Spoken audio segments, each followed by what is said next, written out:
My name is Lizzie, and this is Lizzie's Literary Life, and today we're talking about my favorite books of 2022.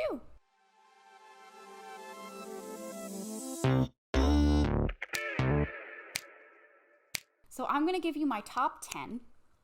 I don't have any honorable mentions or anything. You can look at my book bracket video, like World Cup video, if you want. Like, there were 16 in that video, and most of those are in here. And also the order might be a little different in here than in that video because I didn't look back at it. So I'm just like going with my gut for today on the order of position 1 to 10, but you know I'm pretty confident in it. I think generally the trends are the same. And I want to move through these pretty fast. I don't want to like belabor them. I don't know if that's the word. They're mostly in wrap-ups. But here are my top 10 books of 2022. In 10th place, we have Carrie, Soto is Back by Taylor Jenkins Reid. This I read in December, right at the end of the year, and it's about tennis. And so if you watched my December wrap-up like a couple weeks ago, you'll know that this book is about tennis. And I didn't think I would care about tennis, but guess what I care about? Tennis. Carrie Soto made me like tennis. And I feel like just for that, it deserves a spot on this list. That's all I'm going to say. Number 9, we have Great Circle by Maggie Shipstead. I read this for the video where I read all of the Women's Prize finalists, shortlist. And I loved this book. It didn't win, but I think it was the best. It was my favorite that I read for that video of those 6. This is a like sweeping historical fiction story about this female pilot who was born in early 1900s, and it's about her life and how she becomes a pilot and this journey that she plans to take to do a great circle, like a full circumnavigation of the globe. It also has a timeline where they're making a movie of her life in the present, so we follow her. Most of it follows her life in the past, and then we also talk about follow the woman playing her in the movie. And I thought this was just really well done, like epic storytelling. I think it's really good if you like historical fiction, but also just if you like really large spanning stories. Yeah, I think this was really, really good. In 8th place, we have The Nightingale by Kristen Hanna. This I read really at the beginning of the year, and I don't think it's in a wrap-up. I think I read it before I started doing wrap-ups. This is a historical fiction. There's a lot of historical fiction on this list. I like historical fiction. This is a World War II historical fiction book set in France about 2 sisters who basically resist Nazi occupation in very different ways. And it's a character study, but it's also a study of the time and the place and the moment in history. And I thought it was beautifully done. I think, like, it just was really well written, and it made me almost cry on the train. And I just thought it was really good. And that's all I have to say. I thought it was really good. We're flying through this. Number 7, we have Strange the Dreamer by Laini Taylor.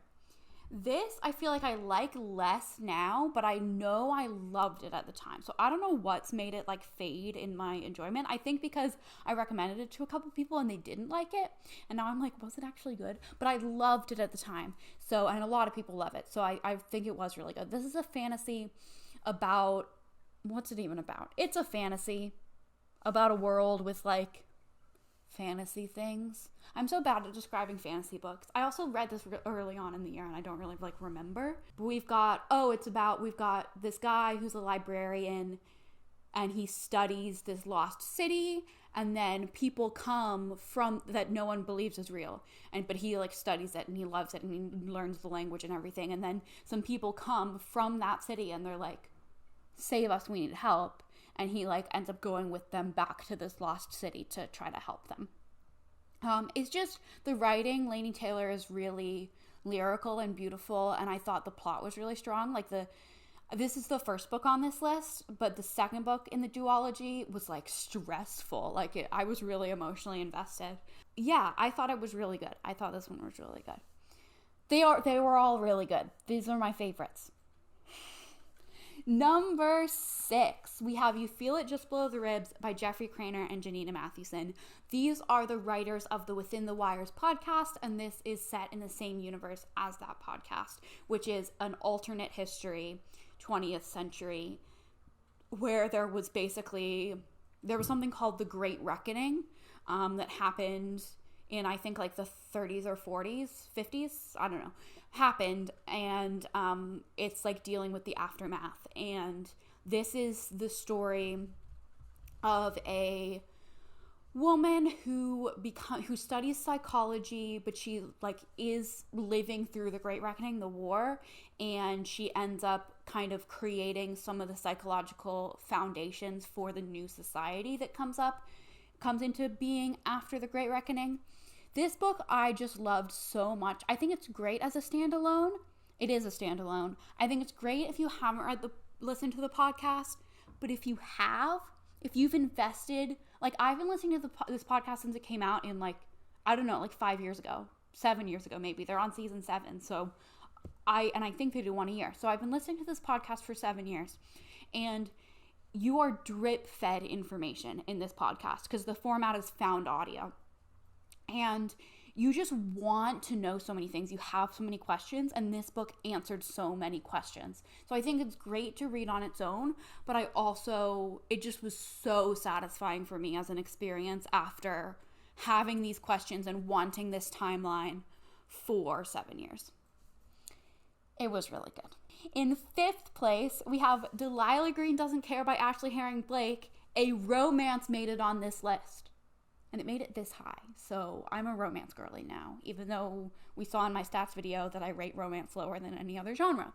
Yeah, so Delilah Green Doesn't Care is about a girl named Delilah Green who is a photographer, and she goes back to her hometown to photography her stepsister's wedding. And she like runs into people that she knew when she was a kid, and romance ensues with one of the like best friends of the bride. And it just was like good.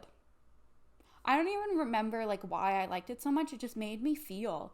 And I thought like the plot was so strong with like, besides the romance, there was a lot going on with like the character growth of so many different people that you just felt for the characters. They were so three-dimensional, and I thought it was really good.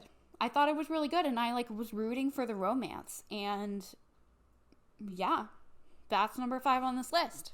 Number 4 on this list is The Final Empire by Brandon Sanderson. Now that I say that, actually the second book, The Well of Ascension, was my favorite in the trilogy, so maybe that's what should be here. But this is the place for the series as a whole, basically. This is the Mistborn trilogy by Brandon Sanderson. It's about a fantasy world where they have this evil overlord ruler, the Lord Ruler, and there's a magic system based on ingesting metals and burning metals in order to get certain powers. And it's about Vin, who finds out she has this magic, and anyway, they're trying to overthrow the Lord Ruler. I didn't know I would like political fantasy, but I like political fantasy. Like, what I loved about the second book that made it my favorite was the politics. I really enjoyed the, like, scheming.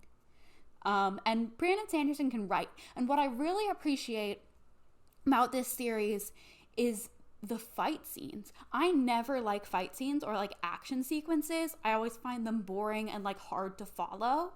But the magic and the, like, fighting using magic is so technical that there's so much explanation, and that was really good. It like slowed down the action sequences in a way that was really helpful for me as a reader. These are long. I listened to the audiobooks and they're like 24, 28 hours long, but they're worth it. They're good.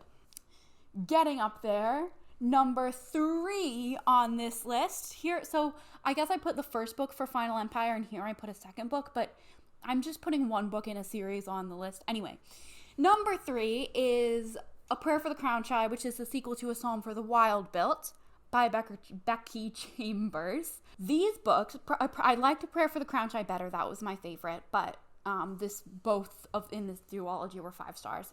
The first book's about a tea monk who goes off into the wilderness to find themselves, and they meet a robot who, like, the robots and the humans are, like, separate. The robots basically decided to go off into the wilderness and live on their own, and there's been no contact between humans and robots until this monk meets this robot. And it's just about them, like, learning about humanity together, and it's really sweet and really heartwarming, and just, I loved those books, and I loved A Prayer for the Crown Shy. I thought it was a really, really good continuation and resolution of, like, the questions that we had and the conversations that we were having in the first book. So, very good. Number 2 on this list. I feel like people are not going to be surprised by the top 2. Number 2 on this list is Notes on an Execution by Daniel Kafka. This is about a prisoner, a serial killer on death row, but it's not about him really. It's about the people in his life, and you learn about his story through these other people's stories, these women's stories of people around him throughout his life. And I just thought it was, I thought it was really good. It, like, made me feel things, it made me think things, and I just think it was really, really well done. And number 1 on this list, no one is surprised, is Babel by R.F. Kuang. Babel, Babel, Babel. This book is a historical fantasy about colonialism at Oxford. Not colonialism at Oxford, but it's about people at Oxford, and it's about the themes are of colonialism, and it's just so good. Like, the research that went into this book, the setting, the fantasy elements, and then what it has to say. Like, I loved it. It was exciting, it was interesting, it was intriguing, it just was so good. And I've seen some criticisms that it beat you over the head with the message, and the characters themselves discussed the themes, and a lot of people didn't like that, and I totally get that. Like, it does that, you're right. It's a little heavy-handed, but I think that it needs to be. I think that it earns it. It earns its right to be heavy-handed because of the importance of the message and the fact that it's been, and the themes, and the fact that it's been, like, over and over and over, people don't get it. And people still don't get it. The negative reviews I've seen of this book are, like, I mean, some people have genuine negative reviews, but there are some bad faith negative reviews out there that, like, people are just not getting it. So I think that it was really, really good. And yes, there are valid, like, it's heavy-handed and it beats you over the head with the message, but that's okay. That's okay. And it also just was so well written, so phenomenally written. R.F. Kuang it's the only book I've read by her. I'm so interested to read The Poppy War. It's not like, it's less up my alley than this was, but I'm definitely interested in reading it. And those are my top 10 books of 2022. I hope you enjoyed. I hope you read some of these books because of my recommendation. If you want to read or have read any of these books, please comment down below and let me know. And I will see you in a couple days. But my worst books, or least favorite books, I'm about to film next. So look out for that video if it's not up yet. And